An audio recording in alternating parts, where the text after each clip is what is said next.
Hello everyone, how are you all doing? I hope all of you are doing great. So in this video, we are going to see chapter number 7 revision of class 7th new NCERT of curiosity. तो chapter 7 और 8 का हम summary देखेंगे, revise करेंगे chapter को और exam based question practice करेंगे. Already हम chapter number 5 और 6 देख चुके हैं. Okay, so let us just start with summary of class chapter number 7. Okay, so इसके notes देख लेते हैं. जो जो चीजें हमने चैप्टर में पढ़ी थी उसको समराइज कर लेते हैं. सबसे पहले introduction. Pema and Palden discuss why some places are hot like Kerala and some cold like Sikkim. कोई जगह हॉट क्यों है, गर्म क्यों है, कोई ठंडा प्रदेश क्यों है, वो बच्चों ने डिस्कस किया. उनके ग्रैंडफादर ने एक्सप्लेन किया कि इक्वेटर से जो दूरी होती है या समुद्री जो कोस्ट लाइन है उससे जो दूरी होती है और सन का जो हीट है कहाँ पर कैसे आ रहा है उससे टेम्परेचर इफेक्ट होता है किसी भी रीजन का. मेटल्स यूज होते हैं यूटेंसिल्स के लिए क्योंकि ये गुड कंडक्टर होते हैं हीट के. देन हमने क्या पढ़ा था, कंडक्शन ऑफ हीट. सो इसका डेफिनेशन क्या है conduction of heat? Transfer of heat from hotter part of an object to colder part without movement of particles.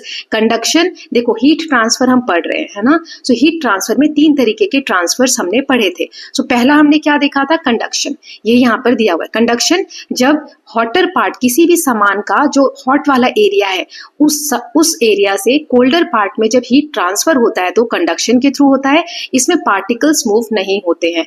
Activity देखी थी हमने कि heating a metal strip with pins attached. Pin जो है वो फॉल होगी 1 by 1 because wax melts as heat travel.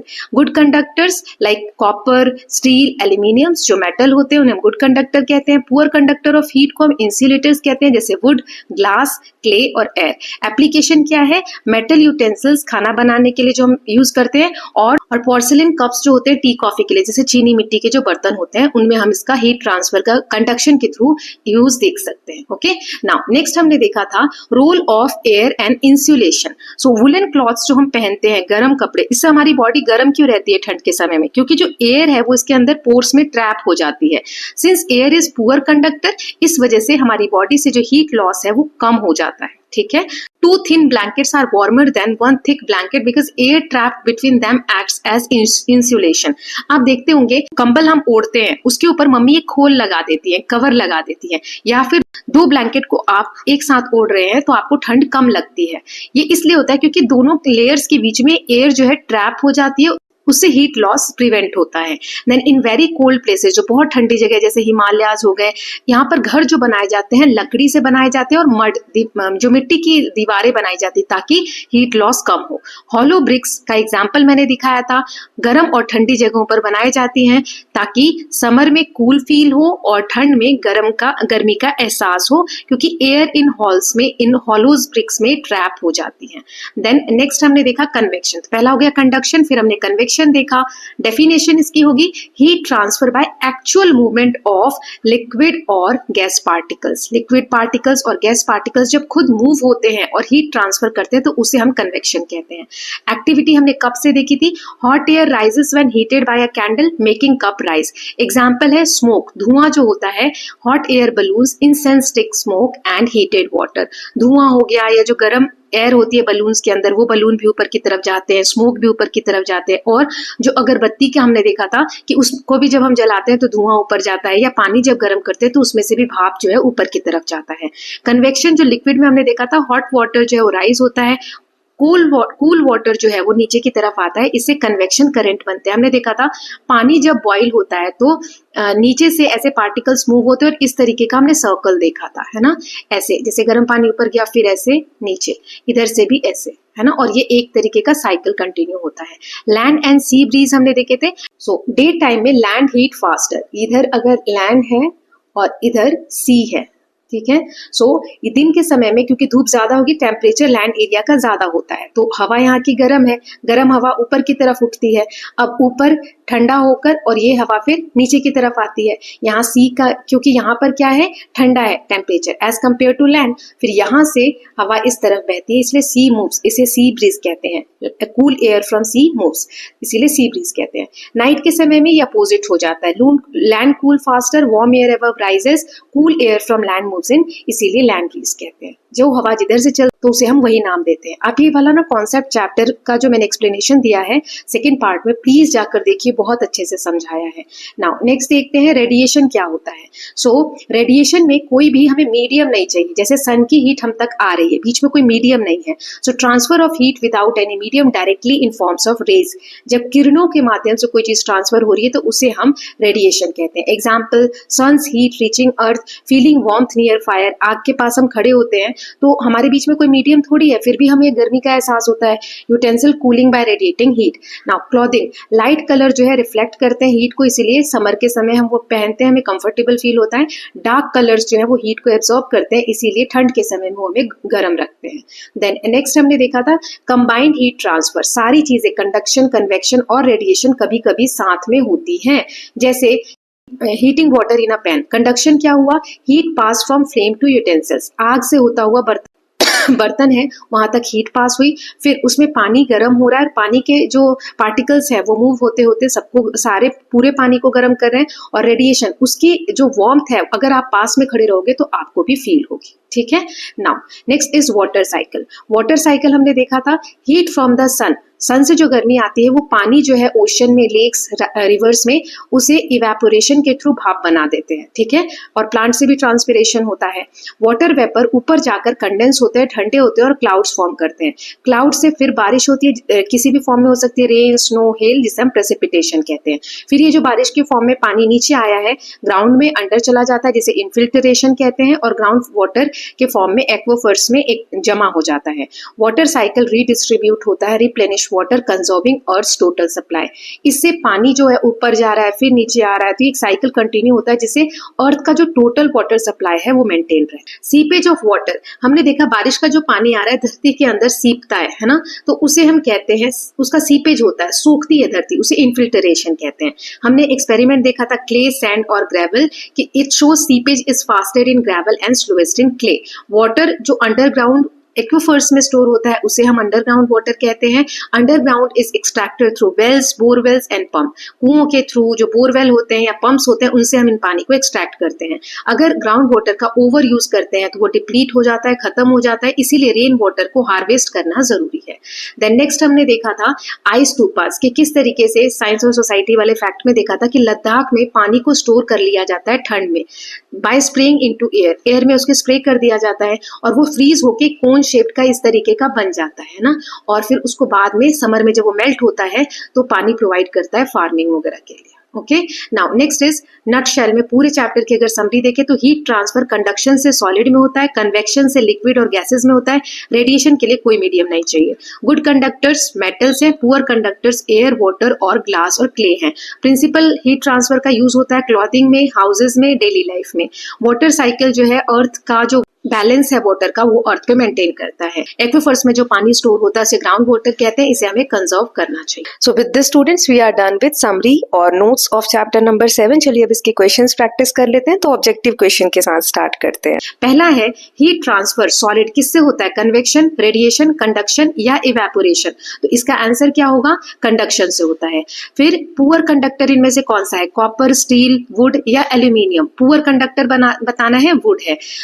कौन सा प्रोसेस है जिसमें particle actually moves and carry heat, radiation, conduction, convection या रिफ्लेक्शन। सो कन्वेक्शन में जो पार्टिकल्स है वो खुद मूव होते हैं। मेन सोर्स क्या है हीट और लाइट का अर्थ पे, मून, फायर, सन या स्टार। सन जो है मेन सोर्स है हीट का। फिर which type of cloth should we wear in summer, dark colour के, लाइट कलर के, वुलन या थिक सिल्क। सो हमें कैसे कपड़े पहने चाहिए समर के दौरान, सो इसका आंसर है लाइट कलर के। Then why are utensils made of metals, utensils बर्तन जो होते हैं मेटल्स के क्यों बने होते हैं, क्योंकि इसमें they are light in weight, they are shiny, they are good conductors of heat, they do not break, क्योंकि ये good conductor होते हैं हीट के। ठीक। देन नेक्स्ट क्वेश्चन देख लेते हैं, the movement of cool air from sea to land. देखो सी से जा रहा है तो इसे क्या कहेंगे, land breeze, sea breeze, radiation या इवेपोरेशन, सी ब्रीज कहेंगे। Then which of the following not require medium for transfer, conduction, convection, radiation या इवेपोरेशन। रेडिएशन में हमें किसी मीडियम की जरूरत नहीं होती। गर्म कपड़े, वुलन क्लॉथ्स हमें गर्म रखते हैं, क्यों, they are heavy, they trap air which is poor conductor, they are colourful, they are thick, they trap air, क्योंकि एयर जो है पुअर कंडक्टर है। The process process of water seeping in ground is called evaporation, condensation, infiltration या precipitation. इनफिल्टरेशन, जो पानी छन कर धरती के अंदर जाता है उसे इनफिल्टरेशन कहते हैं। ग्राउंड वाटर कहाँ पर स्टोर होता है? पॉन्ड्स में, रिवर्स में, एक्विफर्स में, क्लाउड्स में। एक्विफर्स में स्टोर होता है। Then next is at night the cool air moves from land to sea to land, mountain to valley, equator to poles. रात के समय में कहाँ से हवा बहती है? तो ये हमने देखा था लैंड टू सी, ठीक है। देन नेक्स्ट यहाँ पर देख लेते हैं, the smoke from an incense stick goes up, because जो अगरबत्ती का जो धुआं होता है वो ऊपर की तरफ जाता है। क्यों? स्मोक हैवियर है, hot air rises, wind blows it, या air is still. Hot air जो गर्म हवा होती है वो ऊपर की तरफ जाती है इसलिए। Which of the following prevents extreme temperature in coastal area? Forest, water bodies, mountains and deserts. जो वाटर बॉडीज होती है वो टेम्परेचर को वहां पर कोस्टल एरिया में मेंटेन करती है। Ice stupas are made in Kerala, Ladakh, Rajasthan या गुजरात। कहाँ पर बनते हैं आइस स्तूपास? लद्दाख में बनते हैं। अब फिल इन द ब्लैंक्स देख लेते हैं कुछ। चलिए कि करके देखते हैं। The pin closest to flame falls first because dash reaches it earlier. Pin जो पहला वाला था वो जल्दी फॉल होता है। क्यों? क्योंकि हीट वहां पे जल्दी आता है। क्ले और पोर्सिलिन जो कप्स होते हैं that keep tea or coffee hot longer because they are dash of heat। क्योंकि ये हीट के क्या है? पुअर कंडक्टर, ये हीट को ट्रांसफर नहीं होने देते, इसीलिए चाय और कॉफी को देर तक गर्म रखते हैं। Presence of air between two thin blankets keeps us warmer than one thick blanket due to, किस वजह से? इंसुलेशन की वजह से। Then houses in very cold Himalayan region are built with two wooden layers filled with dash to prevent heat loss. दोनों जो wooden layers होती हैं दीवारों की, उस बीच में क्या भर दिया जाता है? Cow dung and mud. When air heated, it expands, become lighter and therefore क्या होता है? Rise up। एयर जब गर्म होती है, हल्की हो जाती है, ऊपर की तरफ उठने लगती है। Then next is the movement of water in a beaker while heating with potassium permanganate shows कि जो हमने पानी में देखा था कि पोटेशियम परमैंगनेट रखा, उसको गर्म किया तो ऊपर की तरफ जा रहा था। ये ऐसा क्यों होता है? कन्वेक्शन की वजह से, क्योंकि इसमें पार्टिकल्स खुद मूव होते हैं। Then during the day land heats up faster than water causing dash breeze. दिन के समय में कौन सी ब्रीज होती है? Sea breeze. ये ना आपको याद रखने का बहुत सिंपल तरीका है, जो जगह ठंडी होगी उस तरफ से हवा चलेगी। दिन में कौन सी जगह लैंड ज्यादा ठंड होती है कि सी? तो सी है ना, तो सी से हवा चलेगी, इसलिए sea breeze. Then at night land cools faster so leading to the formation of dash breeze. अब रात में लैंड जल्दी ठंडी हो रही है तो कौन सी ब्रीज चलेगी? लैंड ब्रीज, ठीक है। आई होप ये अब याद रहेगा आपको। Hot utensils cools down after some time because it dash heat to its surrounding. Hot जो गर्म बर्तन होता है वो अगर हम रख दो गैस से उतार कर तो ठंडा हो जाता है, क्योंकि वो रेडिएट करता है अपनी हीट को अपने आसपास। Then a smoke detector is fixed on ceiling because dash air rises. Smoke detector जो होता है घरों में आग से प्रोटेक्शन के लिए लगाया जाता है, वो छत पर लगाया जाता है, क्योंकि जो हॉट एयर होती है वो ऊपर की तरफ उठती है। Then next is wet clothes dry faster on sunny day because sun's heat make dash quicker. क्या होता है? गर्मी के दिनों में जल्दी से कपड़े क्यों सूख जाते हैं? क्योंकि इवेपोरेशन जल्दी होता है। वाटर के 3 स्टेट्स हैं नेचर में, सॉलिड, लिक्विड एंड तीसरा क्या है? गैस, जिसे वाटर वेपर भी कहते हैं। Process by which rain, snow और hail fall from cloud is called, जो बारिश ऊपर से आसमान से नीचे गिरती है उस प्रोसेस को क्या कहते हैं? Precipitation. Water stored underground in aquifers is called ground water. Then in Ladakh cone shaped ice structures that melt slowly in summers are called ice stupas. ठीक है, तो ये हमने देख लिए अपने सारे फिल इन द ब्लैंक्स। अब हम देखेंगे शॉर्ट क्वेश्चन आंसर्स। ठीक है, सो ये टोटल 15 क्वेश्चन आंसर्स हैं, 15 के मैं आंसर करूंगी। यहाँ पर पॉज करके आप लिख सकते हैं, कितने किसको मार्क्स आ रहे हैं वो भी बताएंगे। जो ऑब्जेक्टिव्स अभी हमने डिस्कस किए fill in the blanks and objectives, वो सारे 1-1 मार्क्स के हैं। देखते हैं कितने बच्चों के कितने मार्क्स आते हैं। और ये जो 15 है आप लिखने का ट्राई करिएगा। सभी क्वेश्चन 3-3 मार्क्स के हैं। अपने हिसाब से आंसर मैच करके देखिएगा कितना कौन मैच कर रहा है, और आंसर देके बताइए किसको कितने मार्क्स आ रहे हैं। ओके, चलिए एक एक करके सभी क्वेश्चंस देखेंगे। पहला है कंडक्शन ऑफ हीट क्या होता है, एक एग्जांपल से समझाना है। So conduction of heat is transfer of heat from hotter part to its colder part या ऑब्जेक्ट के कोल्डर पार्ट तक without actual movement of particle. Example, one end of a metal spoon is dipped in hot tea, the other end also becomes hot. अगर आप चम्मच चाय में रखोगे या गर्म किसी भी चीज में रखोगे, थोड़ी देर बाद देखोगे चम्मच का जो ऊपरी हिस्सा है वो भी गर्म हो जाता है। Then why are metals used to make cooking utensils, बर्तन बनाने के लिए खाने के मेटल्स का यूज क्यों होता है। So metals are used for making cooking utensils because they are good conductor of heat. Heat जो है जल्दी से क्विकली स्प्रेड होता है है पूरे मेटल में, allowing food to cook faster. Utensils often have plastic और वुडन हैंडल्स, क्योंकि ये पुअर कंडक्टर होते हैं, इसीलिए हैंडल्स जो होते हैं वो वुडन होते हैं या प्लास्टिक के होते हैं। देन तीसरा है why are woollen clothes preferred in winter. जो गर्म कपड़े होते हैं ठंड में क्यों पहने जाते हैं? क्योंकि इसमें एयर ट्रैप हो जाती है, they trap a lot of air inside their fibre. Air is poor conductor of heat, इसीलिए हीट लॉस रिड्यूस होता है और हमारी बॉडी जो है आसपास के एरिया से गर्म रहती है। This keeps us warm even in very cold weather. Then why are two thin blankets warmer than one thick blanket? दो पतले कंबल एक मोटे कंबल के कंपैरिजन में ज्यादा गर्म क्यों होते हैं? अगेन वही चीजें हैं, क्योंकि इसमें एयर ट्रैप हो जाती है और ये इंसुलेटर की तरह काम करती है, मतलब एयर को जो हीट को है उसे लूज नहीं होने देती है। Air does not allow heat to pass easily, so body heat remains inside.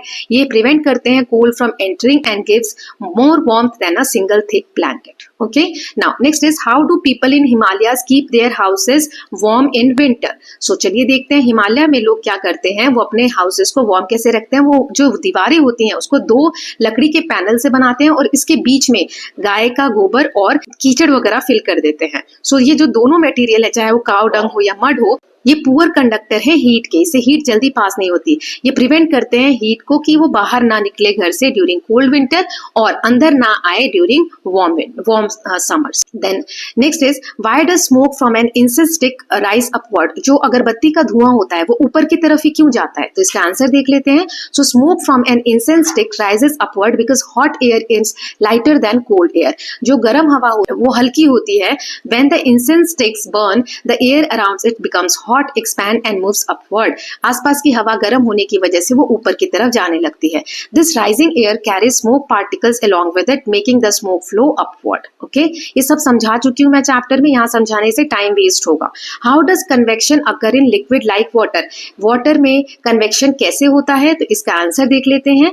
So, convection in liquid happens when water at the bottom of a container is heated. The heated water expands, becomes lighter and rises upward.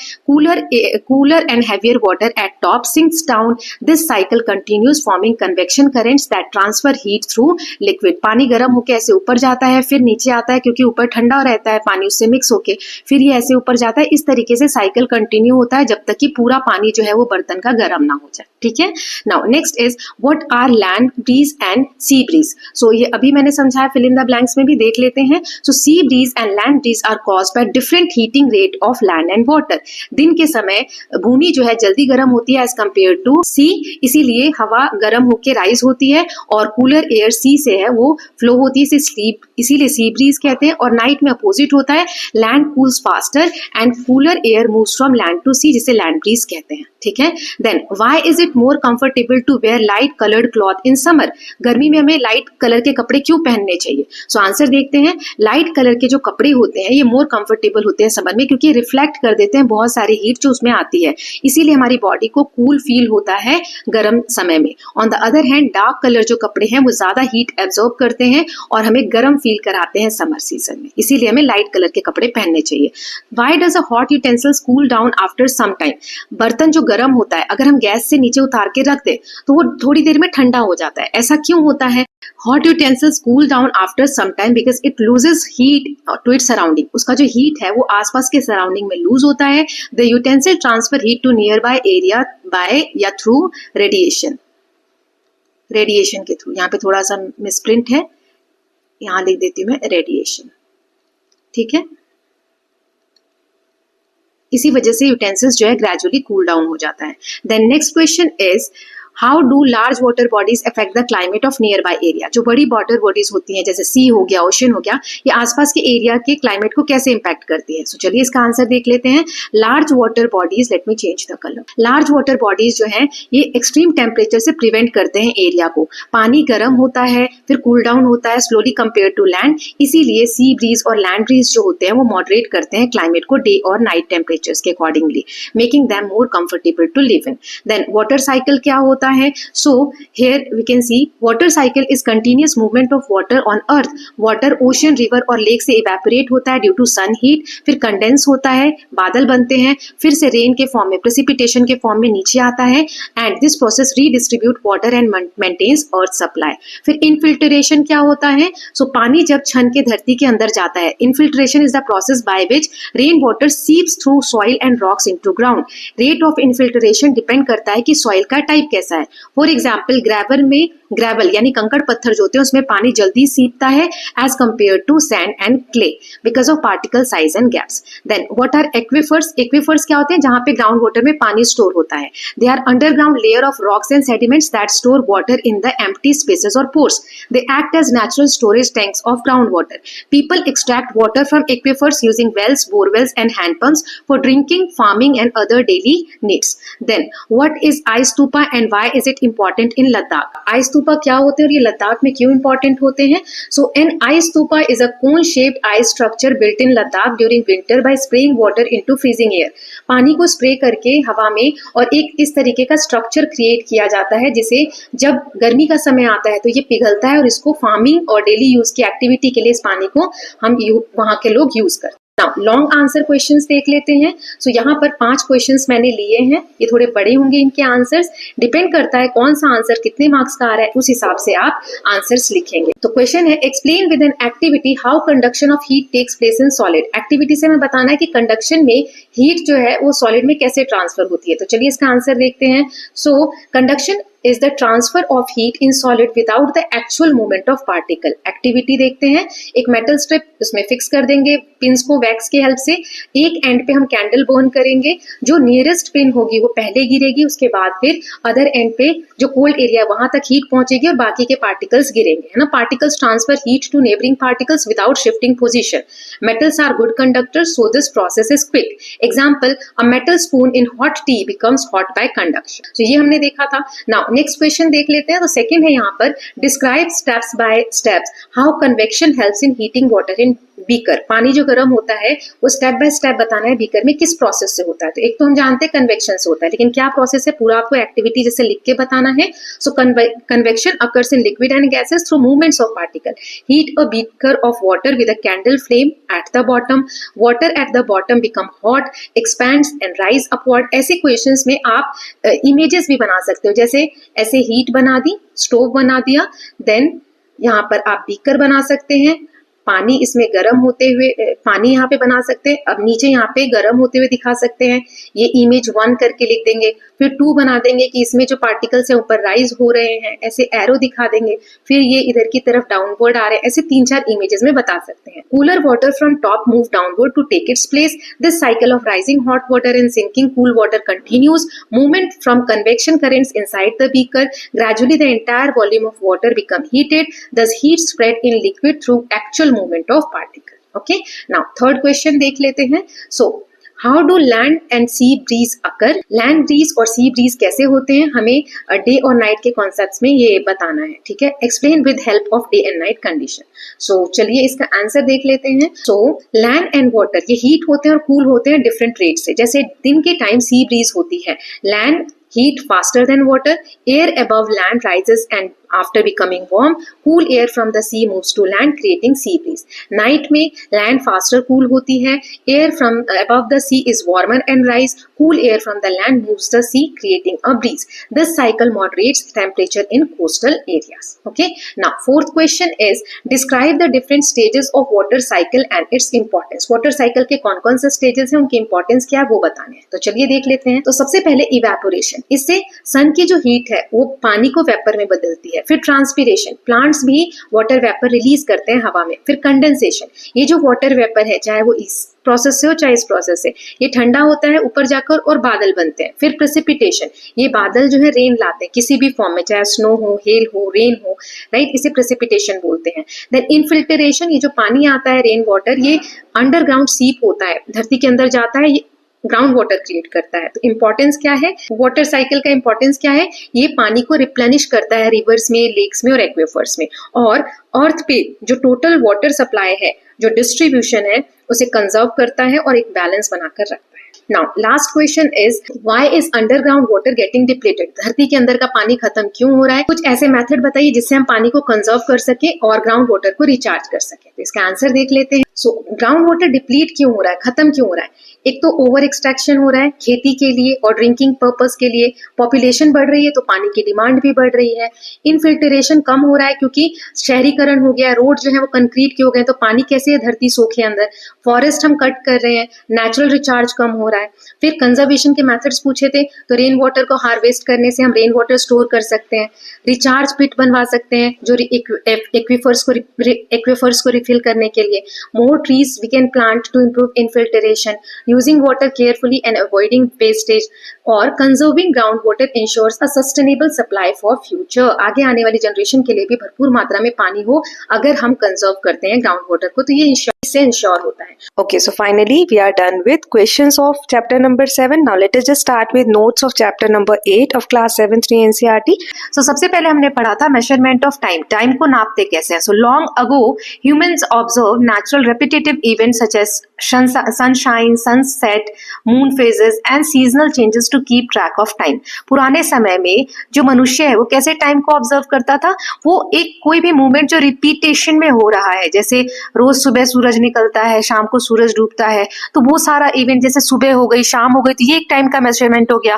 फिर moon के जो phases होते हैं उसके बारे में हमने पढ़ा था, राइट। देन सीजन्स कैसे बदलते हैं, क्लाइमेट जो चेंज होता है सीजन के हिसाब से उसको ट्रैक करना, इस तरीके से टाइम को पहले के लोग ट्रैक करते थे। बाद में क्या हुआ, they develop artificial time measuring devices, उसके बाद कृत्रिम आर्टिफिशियल तरीके की जो मशीन्स वगैरह है जैसे वो डेवलप हुए to record smaller intervals of time.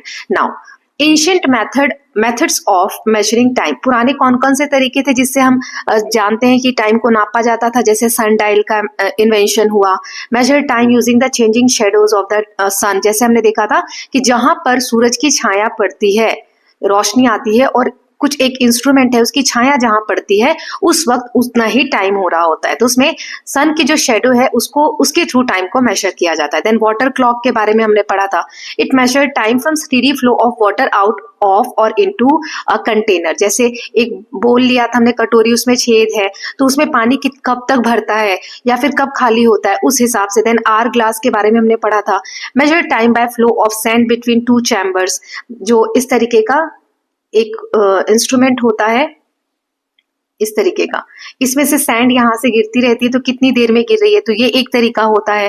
Then candle clock के बारे में पढ़ा था, कैंडल पे मार्क होते हैं लेवल्स, जैसे जैसे जलती जाती है कैंडल बर्न होती जाती है तो उस हिसाब से टाइम को ट्रैक रखा जाता था। Then these devices help divide time before mechanical clocks existed, जब तक ये मैकेनिकल मशीन वाली जो क्लॉक्स है जो आज हम लोग देखते हैं वो नहीं आई मॉडर्न क्लॉक्स, तब तक यही चीजें हेल्प करती थी टाइम को ट्रैक करने में। देन मॉडर्न टेक्नोलॉजी के बारे में हमने पढ़ा था कि कैसे टाइम कीपिंग में हेल्प करते हैं। So as societies advanced and travel increased, more accurate clock became necessary. बहुत ज्यादा accurate clocks अब आने लग गई। Mechanical clocks जो है improved greatly after invention of pendulum clock. Pendulum इस तरीके का हमने देखा था कि यहाँ पे बॉब होता है और वो ऐसे हमने देखा था oscillation होता है जिसके थ्रू टाइम नापा जाता है। तो जब इसका इन्वेंशन हुआ इन 17th century, उसके बाद बहुत ज्यादा accuracy जो है वो डेवलप हो गई। Today highly precise clock like quartz clock and atomic clocks are used. आजकल तो बिल्कुल सेकंड्स के भी बहुत छोटे फ्रैक्शंस को नापा जा सकता है या मेजर किया जा सकता है। एटॉमिक क्लॉक्स जो होते हैं वो इतने एक्यूरेट होते हैं that they lose only 1 second in millions of years, अरबों खरबों सालों में 1 सेकेंड का ही इधर उधर होता है एटॉमिक क्लॉक्स में, तो इतना ज्यादा एक्यूरेसी से आजकल हम टाइम नाप सकते हैं। नाउ नेक्स्ट हमने देखा था unit of time, SI unit of time. Time की एसआई यूनिट क्या है? So standard unit of time या SI unit of time is second, इसको हम स्मॉल लेटर एस से लिखते हैं। लार्जर यूनिट्स भी हैं, जैसे 1 मिनट में 60 सेकेंड्स होते हैं, 1 आवर में 60 मिनट्स होते हैं। So unit symbols are written in lower case without a dot, जैसे सेकेंड लिखना है तो ऐसे लिखेंगे, आर लिखना है तो ऐसे लिखेंगे, मिनट लिखना है तो ऐसे लिखेंगे, ठीक है। सो स्मॉलर लेटर में लिखा जाता है। नाउ नेक्स्ट इज स्लो और fast. To compare motion the objects that covers more distance in the same amount of time is said to be faster. ये हमने देखा था स्लो और फास्ट स्पीड के बारे में जब हम डिस्कस कर रहे थे कि सेम टाइम में मान लो 1 घंटे में एक बच्चा यहाँ तक गया और 1 घंटे में सेम दूसरा बच्चा सेम जगह से स्टार्ट करता और वो यहीं तक गया, तो हम क्या कहेंगे, ये पहला वाला बच्चा जो है ए वाला ये फास्ट है क्योंकि 1 घंटे में वो ज्यादा डिस्टेंस उसने कवर किया। तो वही कह रहे हैं मोर डिस्टेंस जो सेम टाइम में कवर करेगा वो फास्ट होता है। ये आइडिया कैसे हुआ? तो this idea becomes important in activities such as running races and vehicle movement. गाड़ियां जो चलती हैं उसमें अंदाजा लगाने के लिए, और जो रेसेस वगैरह होते हैं उसमें हम पता करते हैं इसी आइडिया से कि कौन फास्ट था और कौन स्लो था, किसकी स्पीड ज्यादा थी, किसकी कम थी। तो यहीं से कॉन्सेप्ट आता है स्पीड का। तो speed tells how fast an object moves, कि कितनी तेज कोई ऑब्जेक्ट मूव करता है। इसकी डेफिनेशन क्या थी? Speed is equal to distance covered divided by total time taken. इसको हमने बताया था, speed is equal to distance upon में टाइम, यानी डिस्टेंस को टाइम से डिवाइड कर दो। So common units include metre per second. Metre per second में हम स्पीड को नापते हैं, और बड़े यूनिट में देखना है तो किलोमीटर पर आवर ऐसे लिखा जाता है। सिंस स्पीड में चेंज ड्यूरिंग मोशन, जब मूवमेंट हो रही है तो उसमें स्पीड बदल सकती है, so calculated value often represents average speed. कभी कभी बहुत समय के स्पीड को, मूवमेंट को हम एवरेज स्पीड बता देते हैं। जैसे कार चल रही है तो कार जरूरी नहीं है कि हर जगह पे सेम डिस्टेंस कवर करेगी, राइट? कभी बहुत फास्ट हो सकती है, कभी स्लो चलेगी। तो ऐसे केस में क्या होता है, हम एक एवरेज स्पीड ले लेते हैं। Okay, now next is relationship between speed, distance and time. तो अभी मैंने बताया speed is equal to distance upon में टाइम, ये हमने पहला फॉर्मूला देख लिया। स्पीड जो है डिस्टेंस अपॉन में टाइम होता है। अब डिस्टेंस को यहां रख दो तो टाइम इधर जाएगा मैथ के हिसाब से, speed into time is equal to distance. तो डिस्टेंस क्या होता है? Speed into time. ये रहा, एक ही फॉर्मूला आपको ये याद करना है, इससे सारे निकल जाएंगे। और टाइम अब यहां रख दो, स्पीड को इधर ले आओ, तो यहाँ मल्टीप्लाई में तो इधर आके डिवाइड में आ जाएगा। तो time is equal to distance upon में स्पीड, या distance divided by speed. So these formulas solve motion based problem such as travel time and vehicle speed. इससे हम स्पीड वगैरह कैलकुलेट कर सकते हैं, टाइम वगैरह कैलकुलेट कर सकते हैं। नाउ नेक्स्ट हमने देखा था uniform and non uniform linear motion. Linear मतलब होता है एक लाइन में चलना, सीधा। इसमें यूनिफॉर्म और नॉन यूनिफॉर्म क्या होता है? So when an objects move along a straight path, एक सीधे लाइन में कोई ऑब्जेक्ट चल रहा है तो उसको हम कहते हैं लीनियर मोशन। ओके, नाउ ये दो तरीके के होते हैं। पहला होता है यूनिफॉर्म लीनियर मोशन। इसकी जो स्पीड है वो रिमेन रहती है कांस्टेंट। यूनिफॉर्म मतलब एक जैसी स्पीड, जैसे इतने बड़े रास्ते पर कोई चीज चल रही है, साइकिल चल रही है, कार चल रही है, तो उसकी स्पीड पूरे रास्ते पर यूनिफॉर्म रहेगी, यानी कि कांस्टेंट रहेगी, सेम रहेगी। The objects cover equal distance in equal time interval. मान लो यहाँ से कार स्टार्ट हुई तो यहां तक अगर वो 1 घंटे में पहुंची है, और ये डिस्टेंस है मान लो 1 किलोमीटर, तो अगला 1 किलोमीटर भी वो 1 घंटे में ही पहुंचेगी। तो सेम टाइम में सेम डिस्टेंस कवर होगा, उसे हम कहते हैं लीनियर मोशन। मोशन मतलब होता है मूवमेंट। ओके, नाउ सेकंड होता है नॉन यूनिफॉर्म लीनियर मोशन। चल तो स्पीड सीधी रही है, जो भी चीज चल रही है मोशन सीधा है, लेकिन नॉन यूनिफॉर्म है, कहीं पर तेज चल रही है गाड़ी, कहीं पर स्लो चल रही है, तो स्पीड्स जो है ये चेंज होती रहती है। Speed keeps changing, unequal distance are covered in equal interval of time. मतलब 1 घंटे में गाड़ी अभी 1 किलोमीटर गई है तो अगले 1 घंटे में हो सकता है आधा किलोमीटर ही जाए या 2 किलोमीटर चली जाए तेज चले तो। ओके, सो ये डिपेंड करता है। So in real life uniform motion is uncommon, so we often use average speed to describe motion accurately. तो रियल लाइफ में ऐसा कहाँ होता है कि एक ही स्पीड में चलती जा रही है कोई चीज, कभी तेज कभी कम हो जाती है, इसीलिए हम एवरेज स्पीड बोलते हैं। ओके, ताकि हम नॉन यूनिफॉर्म लीनियर मोशन या नॉन यूनिफॉर्म मोशंस को दर्शा सकें। Okay, so with this students we are done with the summary. Now let us just do some extra questions. So सबसे पहले हम ऑब्जेक्टिव क्वेश्चंस देख लेते हैं, एमसीक्यू रहेंगे। इसमें हम टोटल 20 क्वेश्चंस देखने वाले हैं हर पार्ट में। तो सबसे पहले मैं क्वेश्चंस रीड करूंगी, फिर आंसर बताऊंगी, आप चाहें तो बीच में मार्क कर सकते हैं। Okay, so which of the following is SI unit of time? Time की एसआई यूनिट क्या है? आवर, सेकेंड, मिनट या milli second? Then which ancient device measure time using the sun shadow? कौन सा डिवाइस सन की शेडो यानी परछाई को यूज करके टाइम मेजर करता था? Hour glass, water glass, sun dial या candle clock? The time taken for one complete oscillation of pendulum is called? जब एक पेंडुलम ऐसे स्पीड को कवर करता है डिस्टेंस को, तो उसे हम क्या कहते हैं? Speed, time period, cycle time या फ्रीक्वेंसी? देन इसके आंसर देख लेते हैं। तो पहला है सेकेंड। क्या देखा था हमने? ऐसा यूनिट ऑफ टाइम है सेकेंड, जिसे हम स्मॉल लेटर से दिखाते हैं। या मैंने आंसर्स भी एक्सप्लेन कर दिए हैं। Then which ancient device measuring time using sun shadow?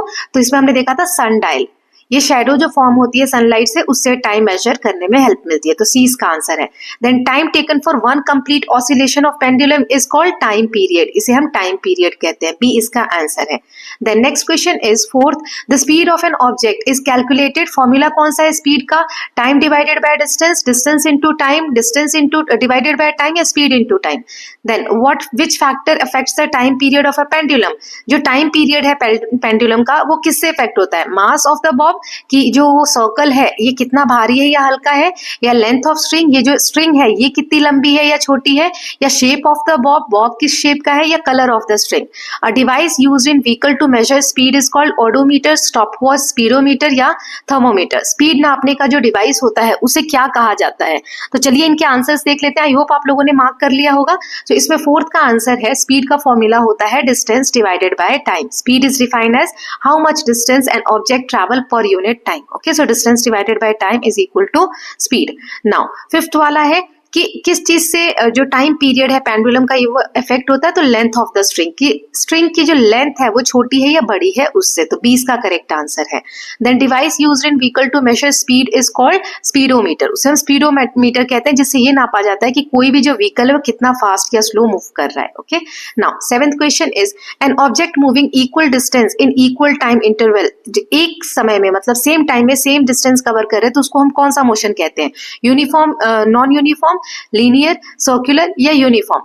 Then which device measure distance travel by a vehicle, speedometer. अब डिस्टेंस किससे नापा जाता है, ओडोमीटर, स्टॉप वॉच या clock. In real life situation most motion is, real life में सारे motion, अधिकतर motion कैसे होते हैं, यूनिफॉर्म, स्टेशनरी, नॉन यूनिफॉर्म या सर्कुलर। तो इनके आंसर्स देख लेते हैं। सबसे पहले इक्वल डिस्टेंस इक्वल टाइम में अगर कवर हो रहा है तो उसे हम यूनिफॉर्म मोशन कहते हैं, ठीक है, तो डी वाला इसका आंसर है, मैंने अभी समझाया था समरी में। फिर कौन सा डिवाइस ऐसा है जो डिस्टेंस को नापता है, तो odometer. Okay, then real life situation में यूनिफॉर्म मोशन बहुत कम होते हैं, नॉन यूनिफॉर्म ज्यादा होते हैं, जैसे व्हीकल स्लो डाउन और स्पीड अप। नाउ नेक्स्ट देख लेते हैं 10 से 12 तक के question. Quartz clock work based on sand movement, water flow, vibration of quartz crystal या motion of pendulum. Quartz clock के बारे में हमने पढ़ा था, ये कैसे वर्क करते हैं। जो पेंडुलम है it completes 10 oscillation in 20 second, what is it's time period. 10 oscillation cover कर रहा है एक पेंडुलम क्लॉक या पेंडुलम 20 सेकेंड में, तो उसका टाइम पीरियड कितना है ये कैलकुलेट करना हमने सीखा था वीडियोस में। Then the unit kilometre per hour, ये किसकी यूनिट है, टाइम की, डिस्टेंस की, स्पीड की या एक्सीलरेशन की। तो चलिए आंसर देख लेते हैं। सो क्वार्ट्ज क्लॉक जो है ये क्वार्ट्ज क्रिस्टल का जो वाइब्रेशन होता है उस बेसिस पे टाइम को नापता है, तो C is the correct answer. Pendulum में 10 ऑसिलेशन 20 सेकेंड में हुए, तो इसका टाइम पीरियड क्या हुआ, 10 को 20 से डिवाइड कर दो, 20 को 10 से डिवाइड कर दो, तो यहाँ पे आ जाएगा 2 सेकेंड्स। ये 0 से 0 कैंसिल हो गया तो बचा 2/1 यानी कि 2 सेकेंड्स, तो बी वाला इसका करेक्ट आंसर है। किलोमीटर पर आवर जो है, किलोमीटर पर आवर से हम स्पीड को रिप्रेजेंट करते हैं। Now next question is which of these is not a time measuring device, इनमें से टाइम नापने के लिए कौन सा इंस्ट्रूमेंट है जो हम यूज नहीं करते हैं। तो पहला है सन डायल, दूसरा है स्टॉप वॉच, तीसरा है थर्मोमीटर, चौथा है एटॉमिक क्लॉक। कौन सा हम टाइम नापने के लिए यूज नहीं करते हैं, सो इसका आंसर आप मार्क कर लीजिए। देन 14th है, एक कार है जो कवर करती है 100 किलोमीटर 2 घंटे में, तो उसकी स्पीड क्या है, तो स्पीड का फॉर्मूला लगा के इसे कैलकुलेट करेंगे। Then stopwatch is most suitable for measuring, stopwatch क्यों यूज करते हैं, लेंथ नापने के लिए, स्मॉल टाइम के इंटरवल को नापने के लिए, सीजन्स को नापने के लिए या टेम्परेचर को, तो इसका आंसर है। चलिए तीनों के देख लेते हैं। सो इनमें से थर्मोमीटर जो बुखार या टेम्परेचर नापने के लिए काम आता है, ना कि टाइम नापने के लिए। ओके, सो ये वाला करेक्ट हो जाएगा। 100 किलोमीटर 2 घंटे में जा रहे थे, स्पीड का फॉर्मूला क्या होता है, डिस्टेंस अपॉन में टाइम। तो डिस्टेंस क्या दिया हुआ है 100 किलोमीटर और टाइम क्या दिया हुआ है 2 घंटे, तो ये 2 से कट करेंगे 50 आ जाएगा, यानी 50 किलोमीटर पर आवर इसका आंसर आ जाएगा। ये यहाँ पे मैंने सॉल्व कर दिया है, तो इसका आंसर है सी वाला। ओके, 13th भी बता दिया, 14th भी। स्टॉप वॉच जो है छोटे जो टाइम इंटरवल्स होते हैं, जैसे सेकंड्स, फ्रैक्शन ऑफ सेकंड्स, जो रेस वगैरह होती है उसमें नापने के लिए यूज होता है, तो B is the correct answer.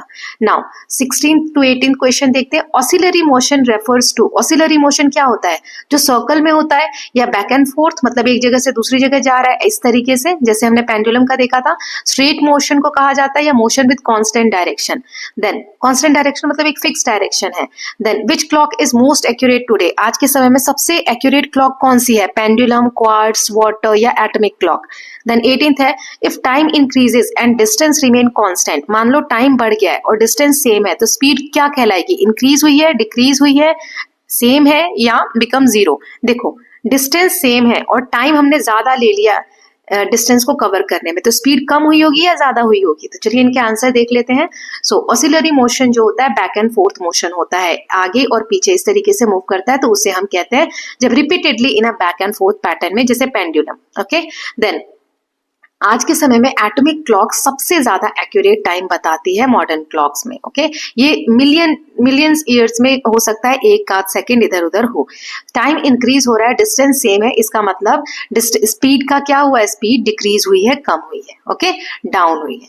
Now 19th और 20th क्वेश्चन देख लेते हैं। बहुत सारे क्वेश्चंस लिए ताकि आपकी ज्यादा से ज्यादा प्रैक्टिस हो जाए। Okay, now uniform motion can B best describe. Uniform motion क्या होता है, unequal distance in equal time, constant speed, increasing speed, motion without direction. Uniform मतलब एक जैसा चलते चले जा रहे हैं, तो क्या होगा इसका answer. Then a runner who completes a race in shortest time is slowest, fastest, stationary या यूनिफॉर्म। कम समय में एक रनर ने रेस को कंप्लीट किया तो उसकी स्पीड क्या है, इसमें से सही टिक करना है। तो चलिए दोनों के आंसर देखते हैं। यूनिफॉर्म मोशन में स्पीड जो है कांस्टेंट होती है, स्पीड चेंज नहीं होती है। ओके, सो ये वाला बी वाला सही है।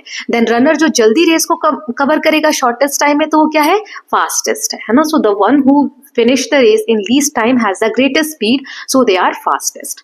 Now अब हम fill in the blanks देख लेते हैं। So here you can see, इसमें भी मैंने 20 लिए हैं। So the motion of a pendulum repeating after equal interval of time is called, equal interval time में पेंडुलम जो रिपीट करता है मोशन, उसे क्या कहते हैं। The device use to measure very short time interval accurately is a dash. Then the sand based ancient device use to measure time is called an dash. Sand के basis पे जो अभी भी मैंने समरी बताते वक्त भी इसको बना के बताया। A runner who covers more distance in same time is said to be moving. Then the larger unit of time commonly used to measure long journey is called dash per hour. तो इनके answers देख लेते हैं पांचों के। सो सबसे पहले pendulum जो रिपीट करता है उसे हम ऑसिलेटरी मोशन कहते हैं। यहाँ पे आप ऑसिलेटरी भर लेंगे। जो टाइम को शॉर्ट इंटरवल नापने के लिए हम यूज करते हैं एक्यूरेटली, वहां पे स्टॉप वॉच आएगा। ओके, देन सैंड बेस्ड जो है उसे हम आवर ग्लास कहते हैं।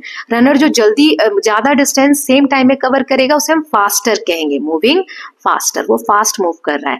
और लॉन्ग जर्नी या लॉन्ग डिस्टेंस को नापने के लिए किलोमीटर पर आवर यूज होता है और शॉर्ट डिस्टेंस को metre per second. Okay, kilometre की जगह मीटर आ जाता है और आर की जगह सेकेंड आ जाता है। नाउ नेक्स्ट 5 देख लेते हैं। A pendulum clock works on the principle of dash motion. Then the time taken to complete one oscillation of pendulum depends only on the dash of the pendulum. Then किस चीज पे depend करता है, string पे या Bob पे, अभी हमने पढ़ा था। Then when the speed of an object change during motion, the motion is called, speed change हो रही है तो कौन सा मोशन होता है। A wall clock usually measure time in hours, minutes and, जो दीवार घड़ी होती है उसमें क्या क्या नापा जा सकता है, घंटा, मिनट और क्या नापा जा सकता है वो यहाँ बताइए। The device inside a vehicle that measure the total distance travel is called. चलो इनके आंसर देख लेते हैं। सो पेंडुलम क्लॉक ये पेंडुलम मोशन पे वर्क करती है, या ऑसिलरी मोशन यहाँ पर आ जाएगा। ओके, ऑसिलरी आप लिख लीजिएगा। Then the time taken to complete one oscillation of pendulum depends only on the length of the pendulum, length of the string of the pendulum. Then when the speed of an object changes during the motion is called non-uniform. Okay, the wall clocks हम hour, minutes और seconds नाप सकते हैं। Second वाली भी तो घड़ी सुई होती है घड़ी में, है ना। Then the device inside a vehicle, total distance कितना ट्रेवल हुआ है वो हम ऑडोमीटर से नापते हैं। ओके, नाउ 15th तक देख लेते हैं। The symbol of unit minute is written as, minute को कैसे लिखा जाता है। The measurement of time becomes important किस एक्टिविटीज में, जैसे sports and dash. The uniform motion graph always show equal distance covered in equal dash. The earliest clocks were based on natural repetitive events like day and. Then the flow of water was used to measure time in a device called a dash clock. Water का flow किस में use किया जाता है। So meter को हम किस तरीके से लिखते हैं, small letter में MIN लिखते हैं। ओके, तो यहाँ पर आप देख सकते हो इस तरीके से लिखा जाता है।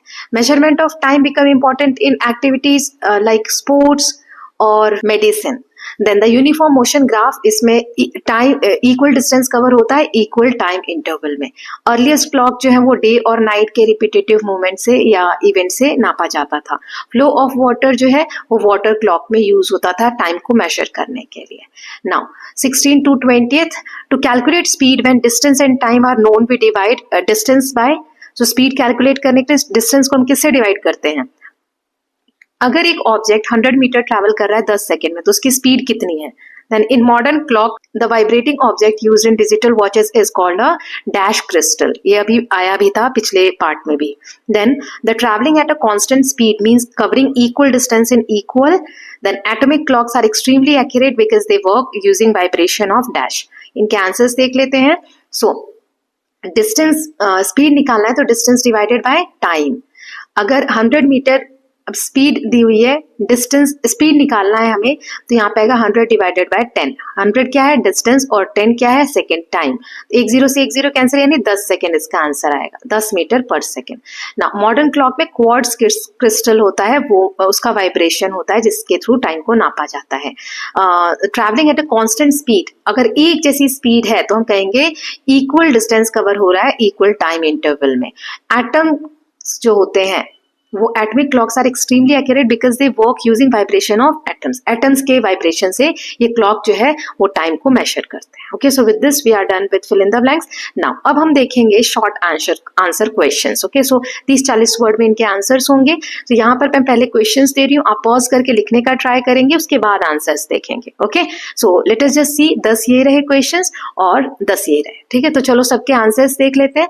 पहला क्वेश्चन है, what is an oscillation in a simple pendulum. Simple pendulum में ऑसिलेशन क्या होता है? So oscillation in pendulum is the complete to and fro movement starting from its mean position going to one extreme then opposite extreme and returning back to its mean position. Mean position से start होके back और forth जा रही है तो उस movement को, और फिर से मीन पोजीशन पे रिटर्न आ जाने की मूवमेंट को हम ऑसिलेशन कहते हैं.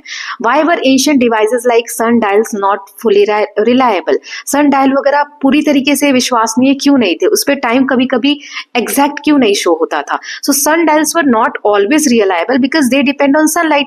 सनलाइट पे वो डिपेंड करते हैं. Time could not be measured during cloudy weather, night, indoors, और when the shadow was unclear और डिस्टॉर्टेड. सो टाइम सनलाइट की हेल्प से इसमें नाप रहे हैं. तो जब सनलाइट नहीं है, मान लो रात को, या बादल छाए हुए हैं, सूरज नहीं दिख रहा है, या घर के अंदर, कैसे नापेंगे, है ना? इसलिए always it is not reliable. Then third question is, what is the difference between speed and average speed. तो स्पीड ये बताता है how fast an object move at movement. किसी भी समय में जो ऑब्जेक्ट है वो कितनी फास्ट मूव कर रहा है. लेकिन एवरेज स्पीड ये बताता है कि total distance divided by total time. So useful when speed changes during motion. Speed कभी कांस्टेंट नहीं होती, चेंज होती रहती है, तो उस समय में हम एवरेज स्पीड निकालते हैं. Why is stop watch used for sports instead of normal clock. Normal clock क्यों नहीं यूज होता है? स्टॉप वॉच क्यों यूज होता है रेस वगैरह नापने में या स्पोर्ट्स को मेजर करने में, टाइम वगैरह जो स्पोर्ट्स में होता है? तो इसलिए क्योंकि इसमें स्मॉल इंटरवल को एक्यूरेटली नापा जा सकता है, making it suitable for recording race timings और short events. While normal clocks only show hours, minutes and seconds. ये जो स्टॉप वॉच वगैरह होते हैं सेकेंड्स के भी फ्रैक्शंस नाप सकते हैं. ओके, नाउ नेक्स्ट इज, देखो ये क्वेश्चंस मैं जल्दी जल्दी बता रही हूँ, आई कैन अंडरस्टैंड, बट अगर जिन बच्चों ने देखे हुए हैं पहले चैप्टर्स, तो वीडियोस जो मैंने बनाया है, तो आपको ये टफ नहीं लग रहा होगा. आप सोचोगे कि सिर्फ ये समरी वाला वीडियो देख के हो जाएगा, तो it is not possible. Okay, so आप वो वीडियो फटाफट देख लीजिए, 2 पार्ट्स है जो. नाउ पेंडुलम क्लॉक कैसे टाइम मेजर करता है. So pendulum clock use regular and repeated oscillation of a pendulum. Since each oscillation takes equal time, it helps measure equal time intervals accurately for time keeping. Now how does the length of pendulum affects its time period.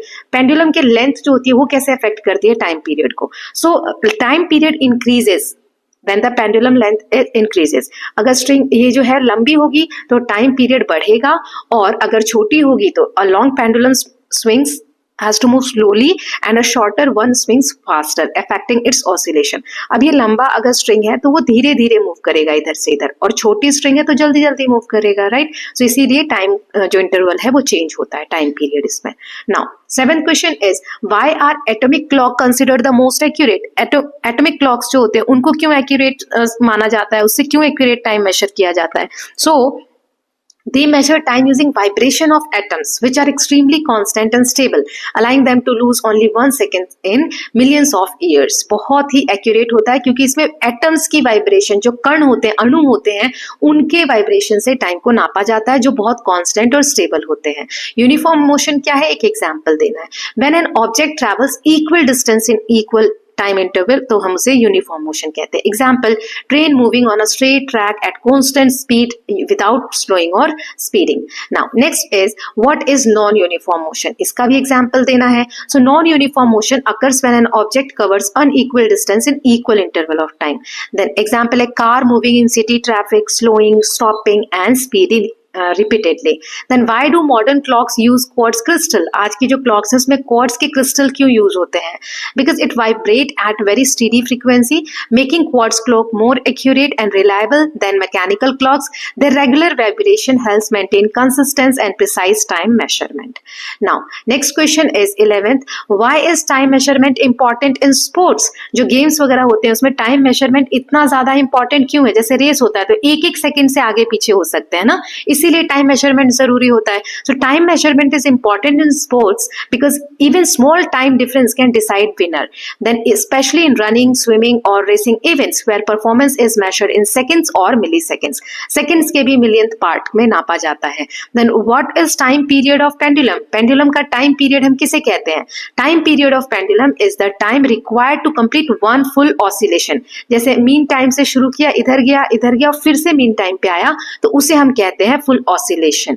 It remains nearly constant for pendulums of the same length at the same place. Now question number 13th है, why can't we use an hourglass for very short timing? छोटे समय के लिए हम hourglass को क्यों use नहीं कर सकते हैं? क्योंकि hourglass में हमने देखा था sand जो गिरती है ना, तो वो वाली clock. तो hourglass cannot measure short intervals because sand flow is slow and fixed. Sand जो गिर रही है ऊपर से नीचे की तरफ इसमें इंस्ट्रूमेंट में, वो फिक्स होता है, इसलिए अनसूटेबल है सेकंड्स वगैरह को नापने के लिए या छोटे टाइम पीरियड को प्रिसिशन यानी बिल्कुल एक्यूरेटली नापने के लिए.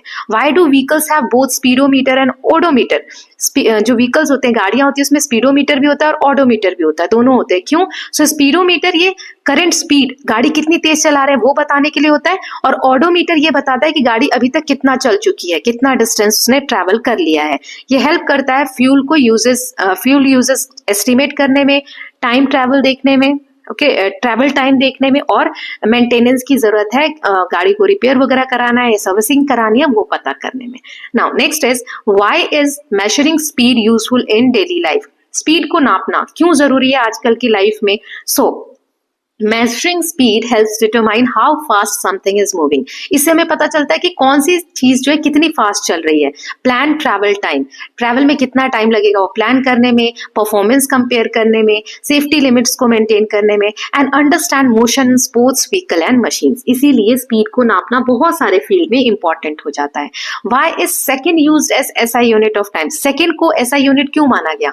सो because it is universally accepted standard unit. पूरी दुनिया में इसको माना जाता है, इसलिए ये इजी है डिवाइड करने में, मेजर करने में accurately with modern clocks, allowing consistent global scientific measurement. Okay, now next is 17th है, why does bob's mass not affect pendulum time period.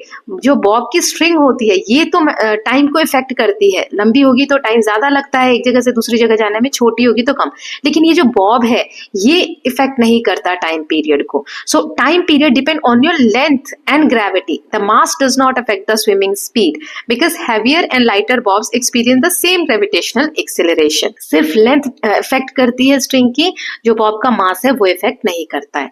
Now, how did natural events help early humans measure time? पहले के जो मनुष्य थे वो time को natural event से कैसे नापते थे? तो वो रिपीटेड जो इवेंट्स होते हैं उनको ऑब्जर्व करते थे, जैसे सनराइज, सनसेट, मून फेजेस या चेंजिंग सीजन. ये जो रेगुलर पैटर्न है ये हेल्प करते थे उनको दिनों को डिवाइड करने में या मंथ को डिवाइड करने में, साल को डिवाइड करने में, कि 3 महीने गर्मी रहेगी, 3 महीने बारिश होगी, 3 महीने ठंड रहेगी. तो इस तरीके से वो इवेंट से टाइम को नापते थे. Now next question is why do most objects not have uniform motion? बहुत सारे ऑब्जेक्ट्स में यूनिफॉर्म मोशन क्यों नहीं होता? क्योंकि रियल लाइफ मोशन जो होते हैं उसमें रुकावटें आती हैं, फ्रिक्शंस होते हैं, ट्रैफिक आता है, गाड़ियां चल रही है तो ऐसा थोड़ी लगातार चलती जाएगी और एक जैसी स्पीड होगी। कहीं ट्रैफिक है, कहीं मोड़ आ रहा है, टर्न आ रहा है तो स्पीड स्लो करनी होगी, तो स्पीड चेंज होती रहती है। इसी वजह से ऑब्जेक्ट की स्पीड ज्यादा और कम होती रहती है, जिसकी वजह से यूनिफॉर्म मोशन जो है रेयरली देखने को मिलता है। तो नॉन यूनिफॉर्म मोशन हम ज्यादा देखते हैं। Okay, now why is accurate time measurement important in science and technology? Science technology के फील्ड में मेजरमेंट जो होता है टाइम का बिल्कुल एक्यूरेट पता होना क्यों जरूरी है? So accurate time measurement supports experiments, navigation, communication, satellites, computing and transportation system. छोटे छोटे टाइमिंग एरर से भी परफॉर्मेंस और कैलकुलेशन डाटा एक्यूरेसी को इफेक्ट हो सकता है, गलत हो सकती है चीजें। Okay, so with this we are done with 20 short answer question. Now we are moving ahead with a long answer question. Okay, so इसमें मैंने टोटल 6 क्वेश्चंस लिए हैं, 6 के आंसर्स मैं बता रही हूँ। जितने मार्क्स का आता है उस हिसाब से आप आंसर्स को मोल्ड कर सकते हैं। ओके, सो पहला क्वेश्चन है explain how time measurement evolve from natural observation to modern technological method, include examples of ancient and modern time measuring device. Time को मेजरमेंट करने का जो तरीका कैसे इवॉल्व हुआ वो बताना है और डिवाइसेस के एग्जाम्पल भी देना है, पहले के भी और अभी के भी। So early humans observed natural events like sunrise, sunset, moon phases and seasons to measure time. बाद में devices develop हुए जैसे sundials, water clocks, hour glasses and candle clocks were developed.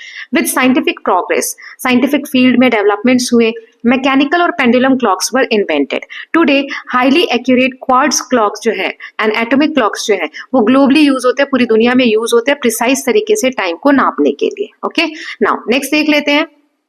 Describe the structure, working and characteristic of a simple pendulum.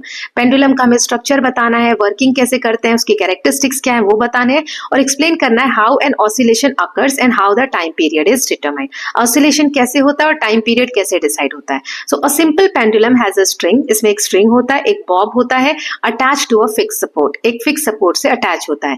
When pulled and release it swing back and forth due to gravity, gravity की वजह से वो एक जगह से दूसरी जगह move करना स्टार्ट कर देता है। वन कंप्लीट स्विंग, एक पूरे जो स्विंग कंप्लीट होता है उसको हम ऑसिलेशन कहते हैं। टाइम पीरियड एक टाइम है जो लिया जाता है पेंडुलम के द्वारा वन ऑसिलेशन को कंप्लीट करने में and remain almost constant for small swings. Okay, now next है थर्ड वाला, discuss why length of pendulum affects its time period while the mass of Bob does not include an example और experiment reference. देखो इसे हम Bob कहते हैं ना, ये मैं ऑलरेडी समझा चुकी हूँ, तो वही याद दिया है। लॉन्गर पेंडुलम जो होगा उसका स्विंग स्लोली होगा तो ज्यादा टाइम लगेगा एक ऑसिलेशन कंप्लीट करने में, इसीलिए इंक्रीज कर देगा ये टाइम पीरियड को। बॉब का जो मास है ये इफेक्ट नहीं करता है स्विंग टाइम को। एक्सपेरिमेंट से पता चलता है कि pendulum of equal length but different masses have the same time period under identical condition. Identical मतलब एक जैसी कंडीशन में अगर सेम लेंथ का पेंडुलम रखा जाए, बॉब का मास चाहे कुछ भी हो, तो टाइम हमेशा सेम आएगा। Okay, now next is define speed. Speed define करना है, एक्सप्लेन करना है कि ये कैलकुलेट कैसे होता है, डिस्क्राइब करना है स्पीड, डिस्टेंस और टाइम के रिलेशन को with suitable example. So speed tells how fast an object move. ये कैसे कैलकुलेट होता है? फॉर्मूला है speed is equal to distance upon में टाइम। स्पीड, डिस्टेंस और टाइम जो है ये रिलेटेड है। So if two are known third can be calculated. अगर दो हमें पता है तो हम तीसरा निकाल सकते हैं। एग्जाम्पल, एक कार 60 किलोमीटर 2 घंटे में जा रही है तो उसकी स्पीड कितनी होगी? 60 divided by 2, speed distance upon by time, तो ये आ जाएगा 2 1 जा 2, 2 30 जा, तो 30 किलोमीटर पर आवर स्पीड होगी कार की। Okay, now next question is compare uniform and non uniform motion, explain differences using real life example and give situations where each type of motion can be observed. So uniform motion क्या होता है? जब equal distance equal time interval में cover हो, जैसे train move हो रही है स्टेडली और स्ट्रेट ट्रैक पे। नॉन यूनिफॉर्म मतलब जब स्पीड चेंज हो, distance vary over time, now like a car in traffic. Uniform motion rare होता है डेली लाइफ में, नॉन यूनिफॉर्म कॉमन होता है। Now the last question is explain why average speed is more useful than instantaneous speed in daily life. Average speed ज्यादा important क्यों है? Give suitable example to support your answer. So instantaneous speed जो होती है वो change होती रहती है, so it is difficult to major for entire journey. Average speed जो है प्रैक्टिकल मेजर होता है, टोटल जो ट्रैवल टाइम लगा है, ट्रैवल परफॉर्मेंस है उसको। एग्जाम्पल, एक व्हीकल जो गाड़ी चल रही है वो स्लो डाउन होगी, कभी तेज होगी, कभी स्लो होगी, बट एवरेज स्पीड जो होगी helps estimate travel time and compare journeys effectively. So with this students, we are finally done with chapter number 7 and 8 of class 7th new NCERT of science curiosity. So अभी तक हमने 4 chapters की one shot summary देख ली है. Now in the next video I will try to cover social science. Okay? और कौन से chapter आ रहे हैं वो भी आप लोग मुझे बता दीजिए ताकि जल्दी से मैं वो भी cover कर लूँ. Okay, so I hope all of you are loving these videos. If you are doing so, please like and share it, and don't forget to subscribe the channel for more such videos. Thank you so much.